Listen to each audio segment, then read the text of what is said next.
Bonjour à tous mesdames et messieurs, bienvenue aujourd'hui pour cette nouvelle vidéo. Ces derniers temps, j'ai eu énormément de lectures différentes et je ne peux pas réaliser une vidéo pour chaque manga. Donc j'ai décidé de faire un format court dans lequel je vais vous présenter plusieurs mangas en 1 minute chacun. C'est tout con, vous avez compris, on est parti.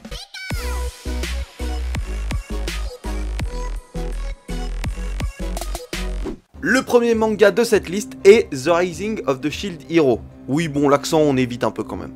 C'est un seinen sorti en 2014 avec 10 tomes déjà disponibles aux éditions Doki Doki et 11 sont disponibles au Japon. Naofumi est projeté dans un monde proche en tout lieu d'un jeu de rôle d'heroic fantasy. Mais alors que d'autres héros ont été dotés d'armes offensives redoutables, Naofumi hérite d'un bouclier aux capacités limitées pour progresser dans ce jeu où le danger peut surgir à chaque instant. Trahi par sa partenaire et vilipendé par la population, le jeune homme ne peut désormais compter que sur lui-même pour survivre dans cet univers hostile. Et peut-être également sur une jeune fille désœuvrée aux ressources insoupçonnées.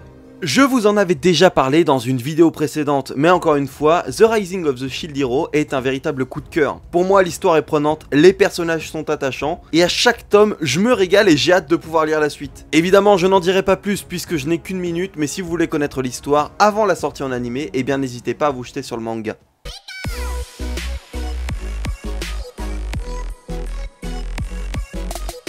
Le deuxième manga de cette vidéo n'est autre que Fire Force. C'est un shonen sorti en 2015 qui a été réalisé par Hatsui Okubo, qui est également l'auteur de Soul Eater. Actuellement, 7 tomes sont disponibles aux éditions Kana et 14 le sont au Japon. L'humanité est terrifiée par le phénomène de combustion humaine. Des brigades spéciales Fire Force ont été donc mises en place avec pour mission de trouver la cause du mystérieux phénomène. Le jeune Shinra, nouvelle recrue surnommée le démon, rêve de devenir un héros. Mais le chemin sera long et il devra, avec ses camarades, apprendre à affronter quotidiennement les torches humaines. Bon.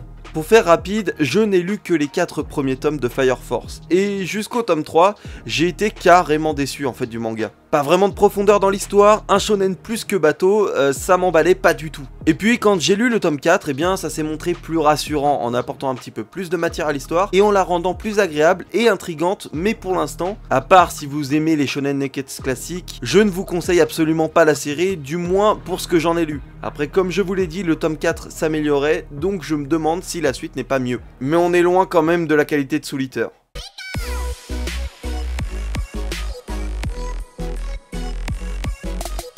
The Isolator, qui est un shonen sorti en 2015 et adapté du light novel éponyme de Reiki Kawahara, à savoir l'auteur de Sword Art Online. Le manga possède actuellement 2 tomes aux éditions Ototo en France et 4 sont sortis au Japon. Août 2019, des scientifiques reçoivent des signaux extraterrestres qui les préviennent de l'arrivée de catastrophes sur Terre. Par la suite, plusieurs formes de vie extraterrestres entrent en contact avec l'espèce humaine. Les gens touchés par cette énergie appelée troisième œil développent de mystérieux pouvoirs. Certains sont capables de se déplacer à la vitesse du son, d'autres possèdent une épée capable de couper même l'acier, ou encore ceux qui peuvent déchirer absolument tout avec leurs dents. Nous allons suivre le quotidien de Minoru Otsugi, un adolescent discret de 17 ans qui a obtenu la faculté qu'il a toujours profondément désirée, à savoir la solitude, nom de code Isolator.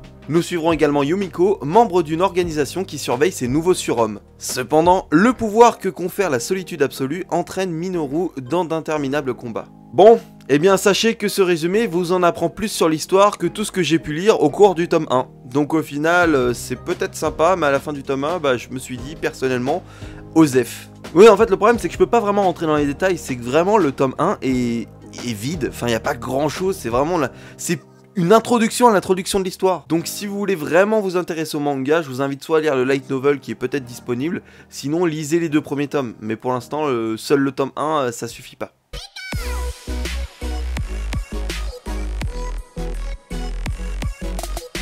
Talentless est un seinen sorti en 2016 avec 3 tomes disponibles chez Doki Doki et 3 qui sont également sortis au Japon. Dans une école bâtie sur une île perdue au beau milieu de l'océan, de jeunes gens doués de super pouvoirs, appelés les prodiges, suivent un entraînement intensif qui doit les aider à affronter une terrible menace appelée les ennemis de l'humanité. Une élève débarque parmi eux, Nana, et se prétend capable de lire dans les pensées des gens. Un jour, elle reçoit un SMS disant que pour épargner des millions de vies, elle doit assassiner un de ses camarades. Derrière cette jeune fille a priori inoffensive, se cacherait-il une redoutable meurtrière? Alors là, j'ai quand même plus de choses à dire. Effectivement, je n'ai lu que le tome 1 et un petit peu le début du tome 2, mais j'ai déjà été complètement emballé. J'ai été très agréablement surpris. Je pense vous en reparler plus en détail dans une future vidéo quand j'aurai terminé les 3 premiers tomes, mais pour résumer, le tome 1 m'a réellement surpris. Au départ, en fait, j'ai vraiment cru qu'on allait se retrouver avec un My Hero Academia Echo Plus, alors qu'en fait, pas du tout. Le décor de l'histoire se plante de la même manière, c'est pour ça que j'ai été un petit peu trompé, mais le fond de l'histoire est totalement différent, et j'ai adoré suivre Nana et sa manière de traquer ses cibles. Alors je n'en dis pas plus, je n'explique pas les raisons du personnage, mais pour ce que j'en ai lu, c'était vraiment super cool. Si vous ne connaissez pas, il n'y a que 3 tomes, jetez-vous dessus.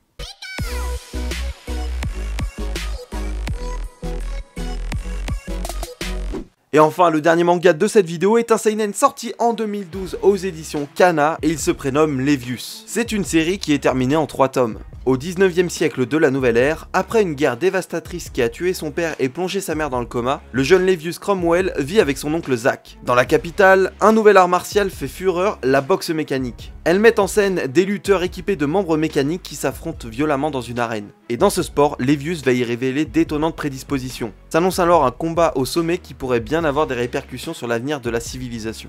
Bon et bien je voulais absolument terminer cette vidéo sur Levius, même si encore une fois je n'ai lu que le tome 1 et je pense que pour les prochains épisodes de cette série ce sera souvent le cas, mais ce tome 1 m'a suffi pour adorer l'univers, l'ambiance et les personnages de Levius. Je pense très prochainement terminer la série qui mérite largement plus de succès. Évidemment, je n'ai pas lu les 2 autres tomes et donc mon avis peut encore changer, mais d'après les avis que j'ai pu lire sur internet, je pense que mon ressenti ne pourra aller qu'en s'améliorant.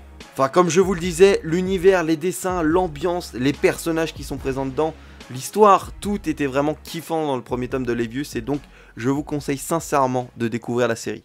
Et bien voilà ce qu'il en était pour cette vidéo, j'espère sincèrement que le format vous aura plu, je sais que je ne détaille pas autant que d'habitude, et puis ce n'est pas le but puisque justement je vous présente des séries pour lesquelles je suis actuellement au début ou alors parfois un petit peu avancé. Si je dois vous représenter ces séries, ce sera dans le cadre d'une vidéo plus longue dans laquelle eh bien j'aurais pu lire l'ensemble des tomes. Comme vous l'avez compris également, j'essaye de prendre en compte des séries qui m'ont plu ou qui ont pu me décevoir, comme ça vous êtes à peu près tenus au courant. Sur ce, je vous remercie encore une fois à tous d'avoir suivi cette vidéo et je vous souhaite à tous de prendre soin de vous et à la semaine prochaine pour une nouvelle vidéo.